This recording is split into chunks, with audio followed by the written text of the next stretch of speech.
What's up, everybody? We're back with another spoiler review for Danny Phantom on season two. We just wrapped it up just yesterday, and this is only 17 episodes. It's at least shorter, 3 episodes shorter than season one. I think the third and final season is only slightly shorter as well than this. So I should be able to get through that relatively quickly before October ends. But yeah, this is honestly, well, there's a lot of stuff I like about season one, but I think this one really hits home. It's probably a little darker, given a couple of, well, at least, well, certain episodes are combined into one, because it's like a double feature kind of situation. Uh, but yeah, there's like, significant stuff. And a lot. I mean, there's a few things. It's like, wow, that is like a straight up ripoff of a comic. They knew. I think the writers knew what they had in mind when writing certain things in here. Where it's like looking back on it now, rewatching. If you watch any significant parts of the MCU, you'll see some correlation if you rewatch Danny Phantom. And I was like, Danny Phantom kind of, ripped it off, but it's like, you know, they took some stuff from the comics and, repurposed them for their needs in the episode. I was like, oh, wow. Yeah, there was a little ahead of his time, but then again, the comics were already ahead of its time, but just repurposed them to make it a more modernized stuff for the MCU. But it's like, you'll know when I'm pointing it out. But now, Danny has like a new costume thanks to Sam with like a DP on the front logo. And you see some returning characters like Technus, and Technus gets a little bit more shine in this than he had in the previous season, because obviously a lot of those were just introduction to very iconic ghosts throughout the series. But Technus got like at least 3 episodes dedicated for him. One of which I think I like better than any other episode he'd been in, which he tried to take over a computer game. I think that was one of my favorites. But the more significant, because a lot of, I won't say filler, but it's just like your standard cartoon show. Still pretty good. Like an episode where Danny has to, he used a ghost catcher to split himself from his normal human side from the superheroic ghost side. And they both exaggerated versions of those personalities. And neither one can like do, because it's like, part of the same whole. You need them both. Because Danny, it's at this point that Danny want to like, is very Spider-Man Static Shock level of the same kind of beat for beat kind of plot line. I want to have a normal life for once.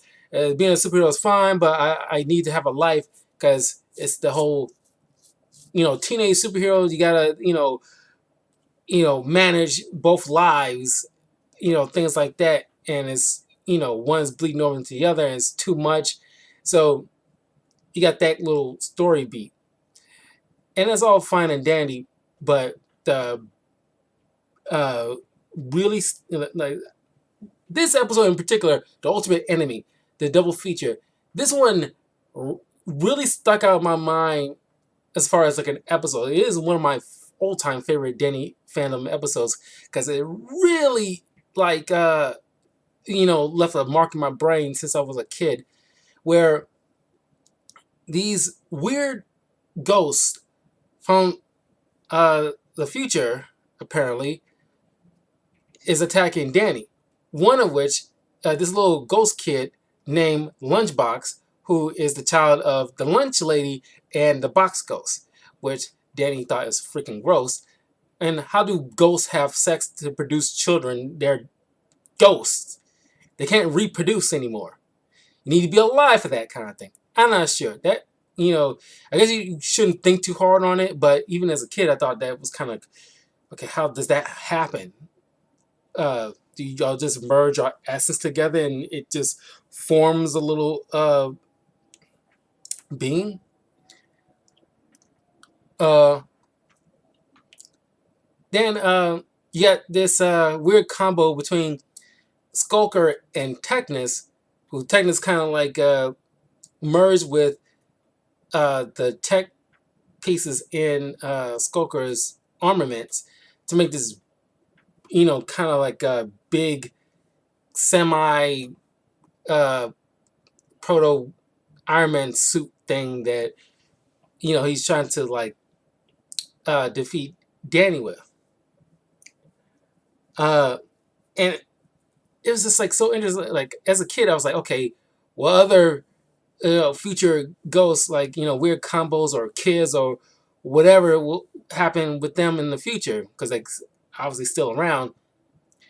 And then the reason they're being sent to Danny because Danny's being tested by this ghost.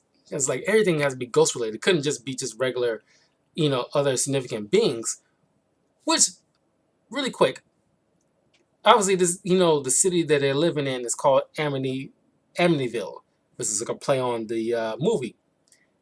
But it's like you got frequent ghost attacks, and it's like, and any other day I would be like, oh, is this place sitting on top of like Indian or Native American burial ground or something? Because like this, shouldn't constantly be happening. Because like, because play it straight, this could be extremely terrifying. You got like ghosts. It's kind of like Ghostbusters, like that, where it's like you got like something. It's not like New York where you just up and leave. This is like, I won't say small town, but it's like probably definitely half the size of.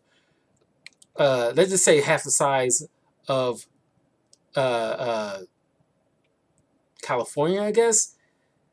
And it's like, okay, a lot of people should be moving because like this. So I mean, yeah, a lot of these ghosts can be kind of corny, but like somebody like Amber, who makes a return in a few of these episodes, doing like a siren call, pretty much like the Pied Piper, not to be confused with R. Kelly.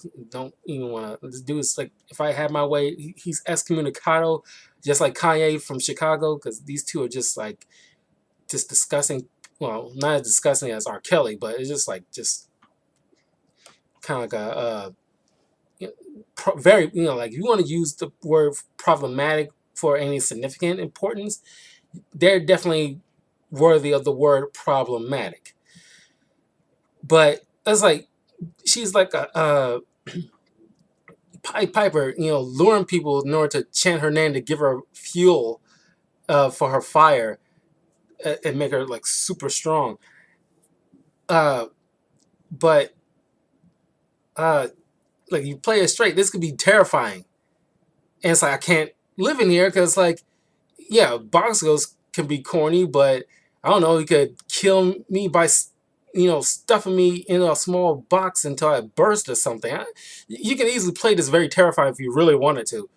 Uh, kind of like do the whole the Winnie the Pooh blood and honey kind of move with Danny Phantom. It's like if I was a director or a writer, and it's like, okay, even though Danny Phantom is in public domain, it's like okay, let's really ratchet up the horror element to Danny Phantom and have like, you know, a lot of these ghosts like Amber, who still freaking hot. I love Amber. The whole goth thing. Her and Sam, I just love that whole goth motif. So it always gets me going. Uh, but it's like uh, very scary if you do it right. I mean, it was already, not, this is not kiddie as like something like Gumball is, but you can get a lot. It's like you're not playing, kids like they're stupid in this show. This is one of those kind of cartoons that I always rave about. How yes, it's a cartoon, but they're not treating your kids like they're stupid. It's not something like you dangling keys in front of their face to distract them. Uh, uh, uh, you get a lot of meat from this. But the ultimate enemy, where you got Clockwork, who is some kind of timekeeper ghost. It can just be just like a regular timekeeper, but he's voiced by the late David Carradine. It took me a minute because I knew I recognized that voice, and it took me to the point where I looked it up, and it's like, oh, it's David Carradine. Yeah, I can recognize that voice. And he's a timekeeper. He makes sure time functions the way it needs to function. And you got these Watchers, kind of like the Watcher from Marvel Comics, but it's like a spin on it where they actually are eyeballs. These two guys are just like just two eyeballs, or just two roaming eyes, uh, and in the future, it turns out that Danny uh, uh, will become like the most evilest, dangerous ghost, in Amityville. And Valerie is like a more experienced ghost hunter now, full grown, with like a very 90s, you know, fro kid and play kind of hairstyle. And the way that turned out is because of like some kind of explosion at the Nasty Burger, uh, ends up killing Danny's friends and family, which resulted in him to turning to Vlad because he's so hurt.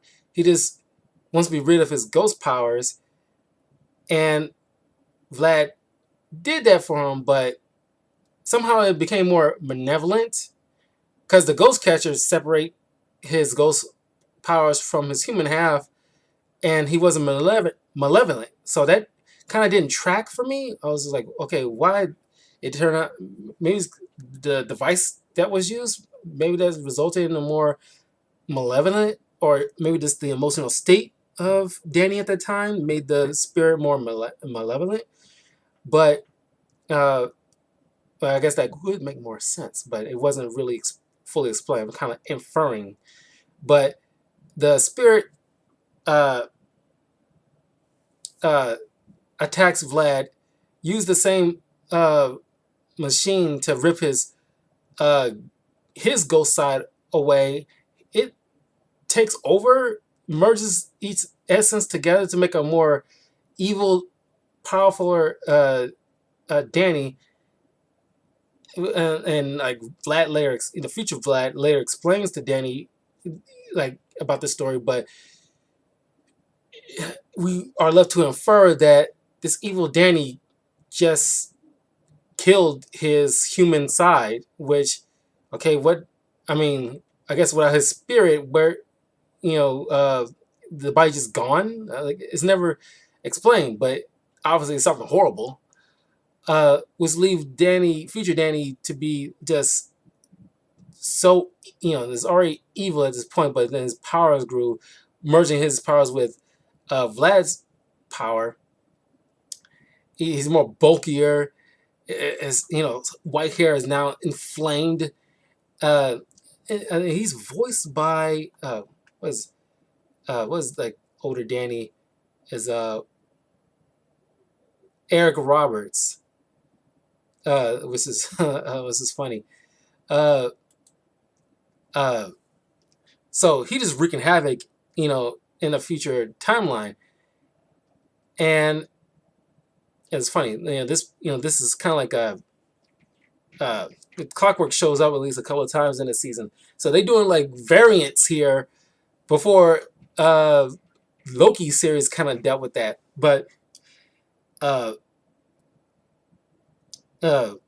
Danny and his friends find out, because what led to this domino effect is the CATs, the CAT exams, was kind of like a play on the SATs, and because of one of the fights Danny had, he ends up, colliding with uh, his teacher, who was holding the answers to the exams, and which is supposed to be like determine these kids' future. As I mentioned in my review of the previous season, if we knew what we knew, I'm pretty sure some knew, but we probably didn't take them as seriously as we probably would now. But looking back on it, the American school system is, a bunch of crap. And the SATs, like, oh, this will determine your future. You can't determine the future of a kid just by like what he knows the answers to. You might know the answers to some answers to a SAT, but are you taking it to heart? What benefits you later in life outside of school? I mean, yeah, math is important, but that's just like, for the most part, half of up to the point of high school, math, uh, reading comprehension, that kind of stuff. Yeah, in general, that will help because you need to be able to do stuff. You need to be able to read certain things to do certain things. You need to be able to know basic math. Basic math is like up to the point of like integers and long division. Uh, I want to say like not all math is useless, but unless you're like planning on being a scientist or an astrophysicist or something like that, where you need those advanced stuff, I think like high school level of math is more than sufficient to go about everyday life. Of course, math and science, is always in. We always discover new things, so you can always learn new things. But it's just like by and large, man, it's like I wouldn't say the American school system is a scam, but it's just like it like to scam you out of money, and like especially when it comes to college, when they just like it's just like might as well burn your cash right then and there because that's pretty much what they're doing. And you're not, I mean, you go to college in order to, hopefully land a job tailor made to what you went to school for, and it just leaves you in debt. And it's like they, I'm going off on a tangent, but it's like these educational systems don't, at least in America, don't.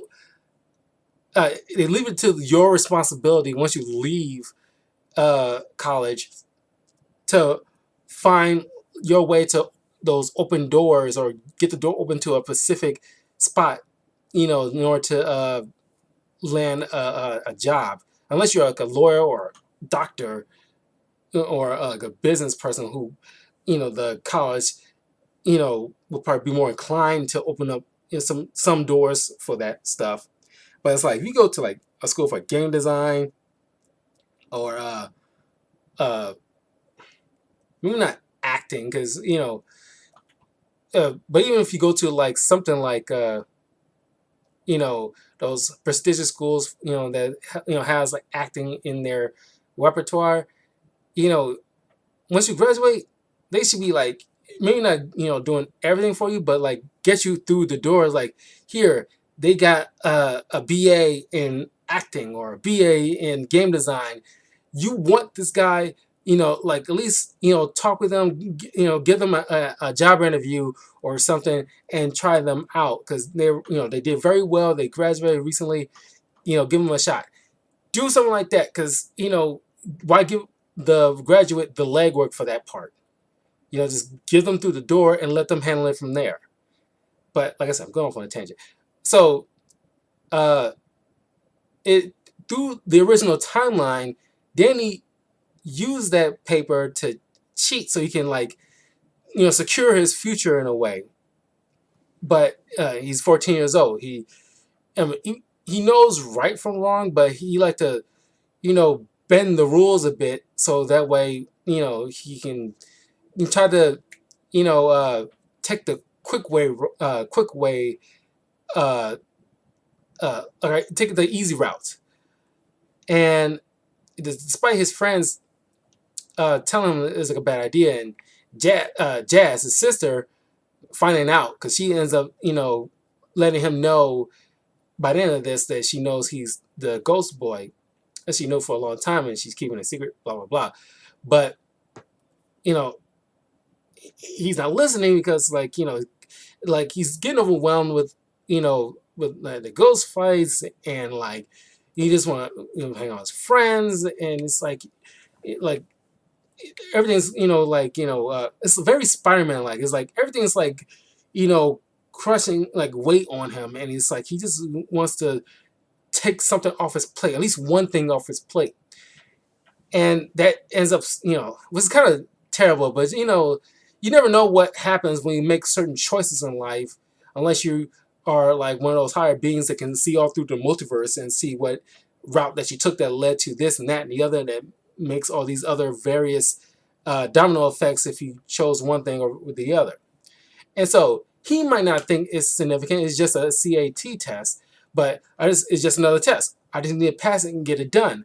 But uh, but this ultimately led to like him getting in danger of getting expelled once I'm pretty sure the teacher's named Lancer, and because he eventually finds out. But this, if he actually, because as he mentions, like if he actually goes through with the whole cheating thing, which I don't know why he doesn't bust him right then and there, but I kind of see and thought it was kind of cool, where it's like, okay, I can drop this if he actually comes clean and doesn't use this to uh uh to cheat. That way I won't have to crack down hard on him like that. And I thought that was pretty decent because, like, yeah, Lancer's usually played as like a hard ass, but every once in a while he has moments like this. It's like like it's like most teachers like hey, tough but fair kind of route. But like if you just like he tells Jess like if we just come clean, we can just like I won't have to worry about expelling him. We can just do a retake, which in the end of this double feature, he does like a retake of the test in like a following week by himself, so that way he uh, that way he don't have to worry about like getting expelled, and he can't cheat because there'll be an entirely new makeup test with new questions. But Evil Danny, who has this ghostly wail that's like very haunting, but he learns later in his life.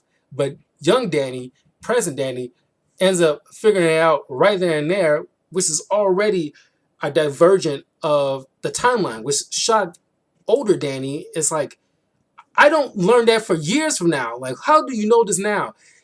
And it's like, because Danny's starting to make, once he knows what's going on, he can decide to make different choices because he wants older Danny wants to secure his place in the timeline so he doesn't get erased.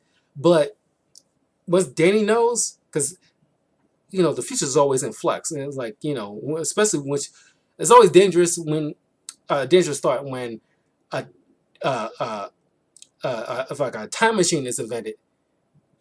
At least I heard from somewhere, or I don't know what video, but a long time ago when somebody pointed out like once a time machine is invented, then then the timeline is already in danger because somebody won't be able to help but go through it to like because like the future is already always in flux. Nothing's really set in stone until it actually happened present day. But if you go through the past, as mentioned in many movies dealing with time, anything you change, no matter how small, has a great effect on the present, and then so for the future. Uh, Butterfly effect, and that's the kind of thing we do not want to mess with, no matter how noble of a reason. And it's like an episode later in the season where that rings true when Danny's trying to find a cure to the acne that Vlad is suffering again from, and somehow harnessed it to infect Sam and Tucker. Which, if you do that, then you can try to isolate for an antidote. But you're obviously smart enough to figure that out. But whatever. But Danny tried to use Clockwork's power to go back in time against Clockwork's suggestion, but goes back in time to try to prevent Vlad from turning into uh uh uh his ghostly evil self in the first place, but in turn made the explosion made his father Jack the half ghost, which resulted also in his mother falling for Vlad, which erased. Here's the thing: he erased the present to where Jazz doesn't exist, and therefore Danny shouldn't exist. He should, at the very least, Marty McFly his way from existence, because if you ever watch Back to the Future, like once Marty prevented the meet cute moment between his parents, slowly his brother and sister and then himself was starting to fade from existence, because it maybe it's a little bit quicker realistic standpoint than what is shown from Back to the Future, but it's it should, something like that should be happening to Danny, where it's like he should be feeling like ill, or like starting to fade in and out, because his existence is being like erased because of his interference of his mother and father being together. I thought that would have been a little bit better to add a little bit more urgency to the matter, but I guess saving Tucker, Sam, and his parents' fate already add the urgency. But yeah, I mean, Danny managed to defeat his older self by encasing him in a thermos, but he still was kind of like this. He still didn't get to his family because it was thanks to his older self, holding his family and friends hostage near that restaurant that's about to explode, thanks to one of the other previous battles with those ghosts Danny was fighting with. Though it was supposed to still happen, but thanks to Clockwork, he intervened, which is kind of like the Watcher, where it's like he usually don't like intervene in matters like this, but he he gave himself like a little, like he bend the rules a little bit, and it's like this shouldn't happen to a guy like this. He's good. Basically, what it comes down to, Clockwork sees the goodness in this kid because he never believed his like dark future is set in stone. That's why he was trying to test him earlier, just to avoid, or at least give him the realization that he can make a change now, so you don't like turn into this evil psycho in the future. So he rewound time just enough, because in this episode, this is where the parents find out about Danny's alter ego. But he rewound time to the point before all this cascaded, and this gives Danny another chance to do the right thing this time, which he turns in the CAT answers, and he tells Lancer, like, I didn't open it, I'm sorry, and then Lancer said, like, okay, you can just wait outside the building and we can take a makeup test next week, so you don't have to worry about being expelled and the dire future happening. But since Clockwork exists outside of time, and Danny gave Clockwork the thermos holding evil Danny in there, it was a kind of terrifying ending, like, oh, the end with a question mark kind of moment, where it's like Clockwork puts the thermos holding evil Danny in like a room, like a walled off, kind of like not like a trophy room, but one of those closed off rooms where he keep his private stuff. And it's like you see like evil Danny's just like trying to beat his way out, and his face imprints on the thermos, and you hear like evil laughter, and that struck me. I was like, oh my god, that Evil Day is freaking terrifying. Uh, but yeah, I love that double feature episode. And this, followed by another favorite episode I completely forgot about. Uh, it was a Christmas episode, and I always loved Christmas specials as a kid, and I kind of like grew up to it kind of I still love Christmas related episodes from shows and cartoons, but I think as I got older, that's why I probably dig watching Lifetime and Hallmark Christmas stuff, even though I know it's slocky and stupid, but it's like I cannot freaking turn away, and I'm always kind of looking forward to anything new each year. I have like a few stuff that I kind of go back to each year that kind of like this is really a solid movie, like I wouldn't mind returning to it kind of thing. But this episode, A Fright Before Christmas, I think it's called, where you got Will Arnett playing the Ghost Rider, was kind of like I like to view it as like a play on Ebenezer Scrooge, not Ebenezer Scrooge, but uh, Charles Dickens.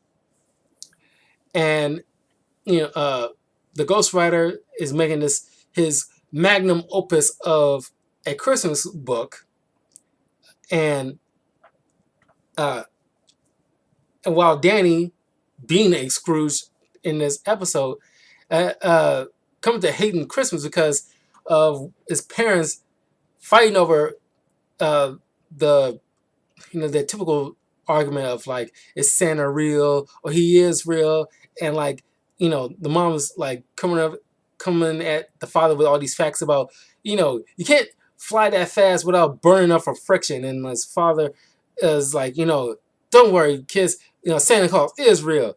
uh you know uh but then this fight apparently been going on ever since Danny was a baby, and causing them to ignore everything around them with this freaking argument. And there's one moment was kind of like always bugged me as a kid, and I find it so freaking disturbing, where they are going at with each other so much, where they ignoring the baby boy that's sitting in is like little like uh not bassinet, but those little baby holder things, and like they in the middle of the park shopping for Christmas trees, and it's a dog that come by and just starts to urinate on a baby Danny, and it's like you hear this like cry, you know, you know, off screen, and I was like, God, that's freaking terrible. Y'all some. That's the only time I honestly think like there's some shitty ass fucking parents. Like, how do you uh, at least sit them in front of you or something like that, so you can at least keep an eye on you. You're like not far, but it's like you sit right there, and you got to rely on your peripheral vision of your kid, and instead of like holding the baby, it is just like it was like a whole thing.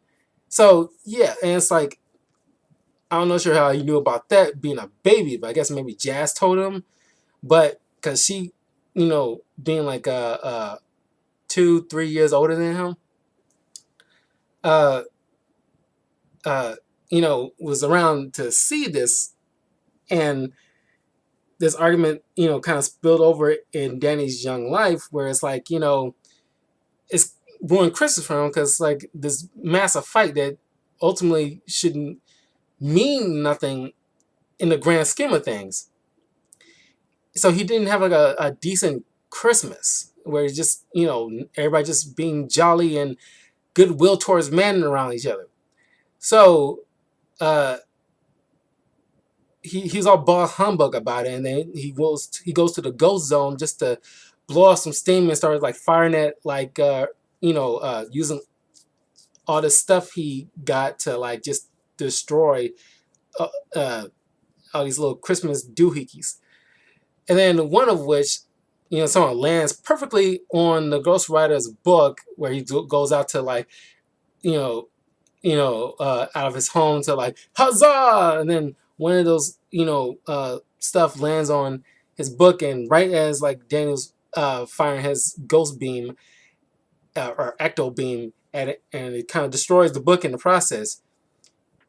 And like Danny is all nonchalant or like very empathetic about it, where it's like, oh, this is a Christmas book. Well, I didn't mean to, but hey, like c'est la vie. And it's like, and Ghost Rider's like, what? Uh, uh, Dude, like, I came here to blow off steam. I don't like Christmas. Like, sorry about your book, but you know, the world's better off for it. So the Ghost Rider is like so taken aback by his Scrooge like quality, and he zaps Danny into what seems like the real world, but is a uh, uh, illusion designed by the Ghost Rider, where he mixes like 3D kind of keyboard around him, where he's typing up the story, very Dr. Seuss rhyming, and now it's like the world is being controlled by the Ghost Rider and to fit whatever narrative he wants, which annoys Danny because the story doesn't stop until Danny learns a lesson, which obviously learns to not be a Scrooge. It's very whatever Scrooge was trying to learn in the Christmas Carol, where it's like you gotta appreciate what you have. And it's like family and friends are important. Don't sweat the details, or like this is the one time of the year we can set all that negative stuff to the side and just appreciate the things that you have. And that's the lesson he ultimately had to learn. But I like this kind of like an ingenious idea to thinking like Danny can escape the Ghost Rider's influence by going to a a Jewish temple. That's like, you can't affect me here. It's like, no, but he can. But I appreciate the ingenious way, because for majority of the Jewish people don't really celebrate Christmas like that. At least, well, I don't know how many. I'm pretty sure at least at the very bare minimum, half of them actually celebrate Christmas, because they probably have friends and maybe significant others and stuff like that too, like who do celebrate, and they celebrate with them. But it's like it was kind of an ingenious way of thinking, like, okay, they kind of should cancel out the Ghost Rider's influence, but it doesn't work. Then the Ghost Riders turn like sending all these monstrosity Christmas stuff, like evil trees and evil snowman, and all this other stuff, like a giant nutcracker. So Danny says, okay, well, the Ghost Rider is getting everybody to turn against him, so he can't have his support network to fall back on this one. So Danny decides to go to the Ghost Zone to try to stop the Ghost Rider directly, but he gets he bumps into the other ghost Rose Gallery, and they don't attack him. They mentioned that this is like a day of truce, where since Christmas is like a day where every ghost in the Ghost Zone honors a truce where there's no fighting, there's merriment, we enjoy each other's company, and they actually do not fight Danny in this, where it's like they tell him like today is all about peace, but tomorrow it's your ass. But Danny points out, well, the Ghost Rider is not following your little truce, and like they all, and like I love moments like this, and I wish it's kind of like a trope that's a little bit more used in like especially superhero related stuff, where it's like enemies, kind of like in Matrix 4, where it's like your old enemy comes in as like a Deus Ex Machina to bail you out, and it's like these all Danny's rogues come to help out him dealing with the Ghost Rider, because they're mad because like it's a truce, it's a rule, you have to follow it here, and the Ghost Rider try to get them all to fight each other, but Danny blasts his keyboard, but it does. Unlike in most movies where it's like, oh, you blast something and cancels out everything and everything's fixed. No, it is still going, because as he's Ghost Rider is being hauled away by the other ghost, he points out like the story does not end until you learn a lesson, or the lesson. So Danny's bummed out, thinking he's trapped in this, but then he realized, uh, you know, all his friends and family coming to his aid while he's feeling bummed out and everything like that. And then all the ghosts, his enemies, come by and help out fixing everything, getting everybody's like presents back, and fixing things that was destroyed. And Danny starts to help out and everything. He discovers the true meaning of Christmas. And I really love this story. And it's kind of like it's like from the previous double feature that came before. It's like Danny should still, not reeling from the events from the previous episode, but learning that I shouldn't be a dick because well, you have your crappy moments in life, but it's like you're trying to avoid it turning you into an overall dick for the rest of your life, because like you shouldn't feel this way every Christmas, because you'll just become like a big screws at the elder years of your life. You don't want to become Dark Danny just via a different reason. Another good is towards the tail end of the this season, where Freak Show comes back, voiced by John Cryer, and this is where the not MCU, but just Marvel in general comes into play, where he has a fucking Infinity Gauntlet, but it's not like what you expect. He called it something else. Uh, uh, uh,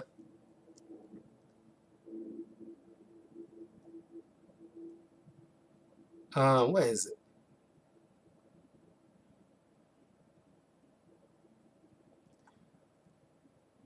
The Reality Gauntlet, and it has 3 gems connected to it. Well, you got 4 gems, but he already keep 1 gem as like an earring thing. But he has, the Gem of Life, Gem of Form, and Gem of Fantasy. And it's like, wow, somebody been at that time, somebody been reading their Marvel's Infinity Gauntlet. They took some great inspiration from that, and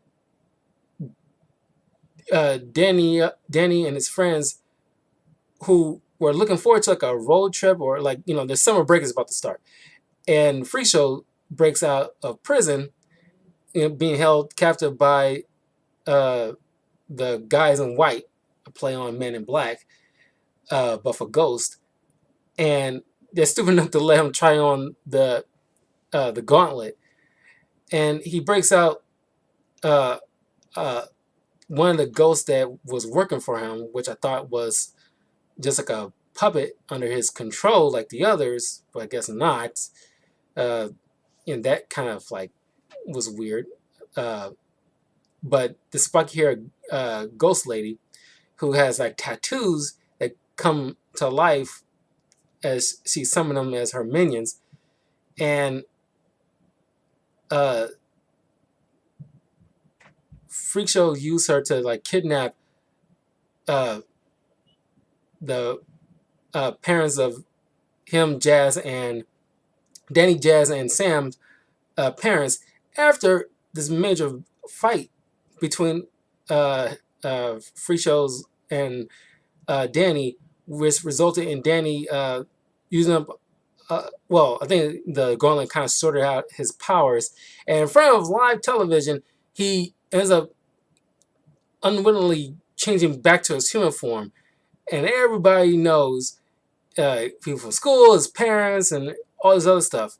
And Jazz had to point out to the parents that, because they confused, like, why didn't Danny want to tell us? Like, I don't know, maybe because how often you say you want to dissect the ghost boy, and by molecule and blah blah blah. So why wouldn't you think he couldn't? Why you think he couldn't come to you?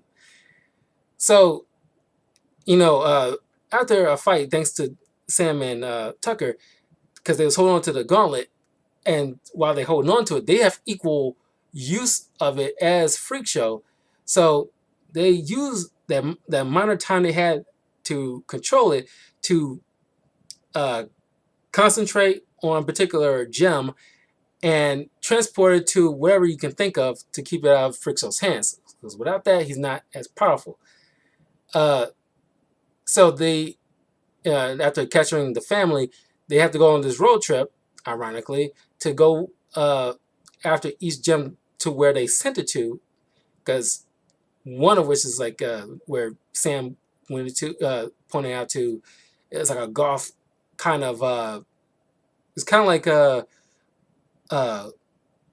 uh, Burning Man, but for golfs, some kind of golf kind of organization. And then that gem kind of turned, I think it's the fantasy, I'm not sure, turned everything into like a Care Bear kind of landscape, which Sam was like so, I hate it so much. Was I love that her reaction to this, and she started ripping up all those Care Bears. It was so funny. And Danny sent his to the Cape Canaveral because he wanted to go see like Cape Canaveral because he wants to grow up to be an astronaut because he always find like an interest in space and everything like that.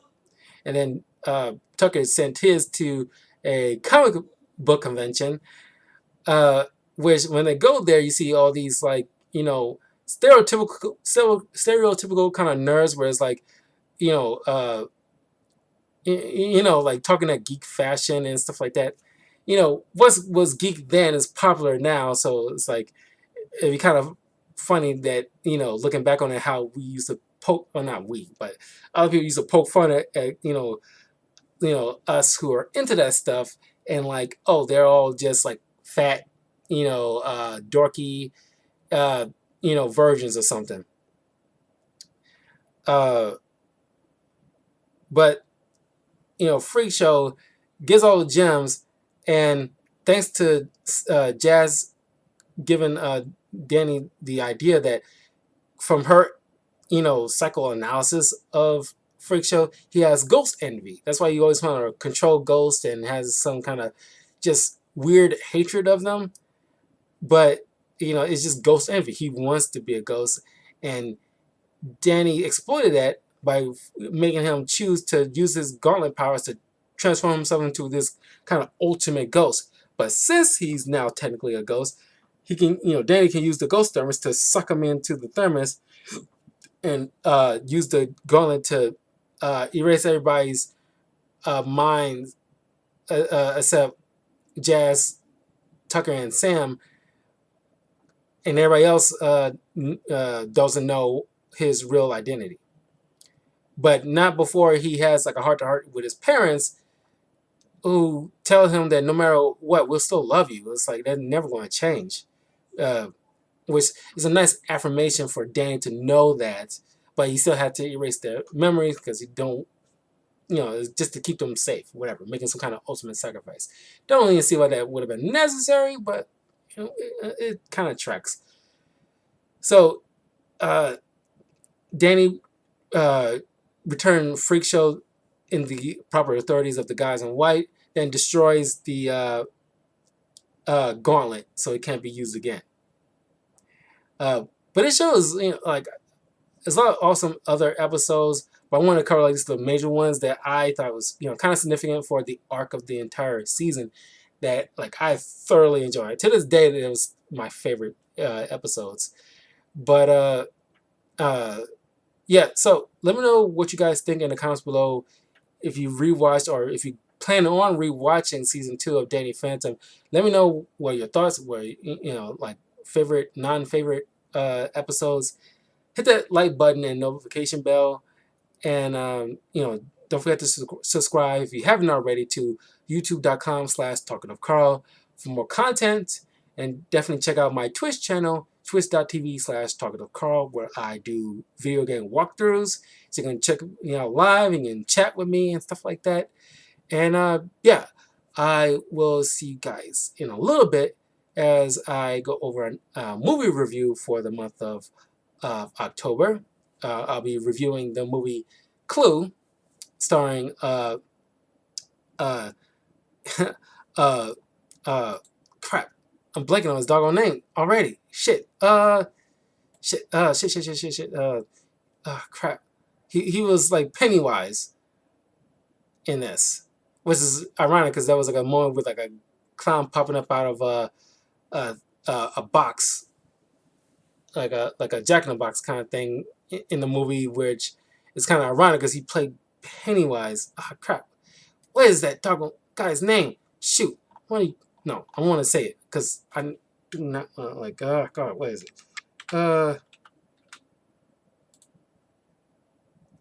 Tim Curry. Jesus. Oh my God.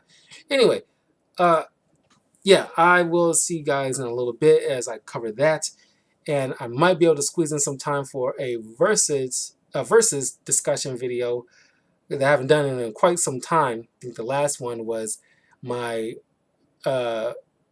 discussion of who will win in a fight between the Dora Milaje and versus the Amazons from DC, the movies specifically.